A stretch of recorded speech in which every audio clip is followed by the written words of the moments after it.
Nagsama-sama ngayong araw ang ilan sa mga gabinete ni Pangulong Rodrigo Duterte para lumagda sa isang Memorandum of Agreement na magpoprotekta sa kapaligiran. Ang detalye niyan alamin natin mula sa aming kasamang si Julius Disamboron live.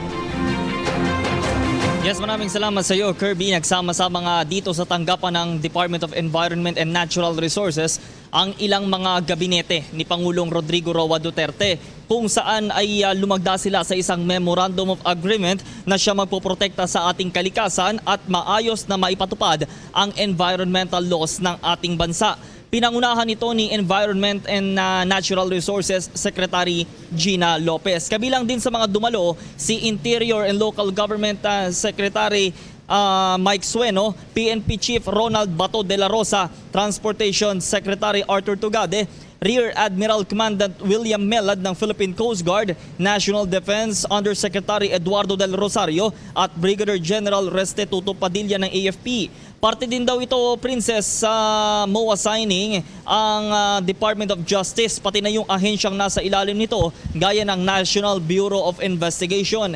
Bawat isa sa kanila ay nagpahayag ng pagsuporta sa adhikain ng DENR na pangalagaan ng kalikasan ng bansa. Si Secretary Tugade pinatitiyak na walang mangyayaring illegal fishing sa mga karagatan. Ang AFP at DND naman ay 101% daw na makikiisa sa mga naisin at programa po ng ahensya.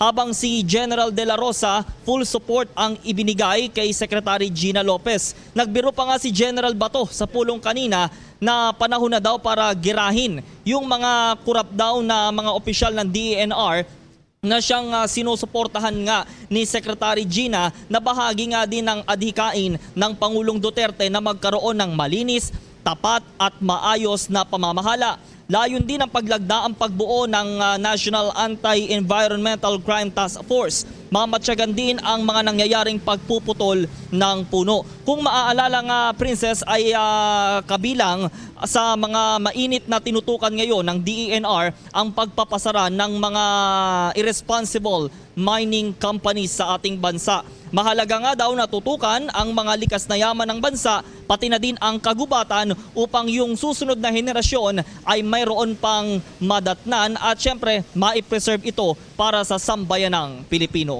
So yan muna ang ating live report para sa PTV News, Julius Disamboron. Maraming salamat, Julius. Ako po si Cathy San Gabriel. Subscribe na sa PTV YouTube channel.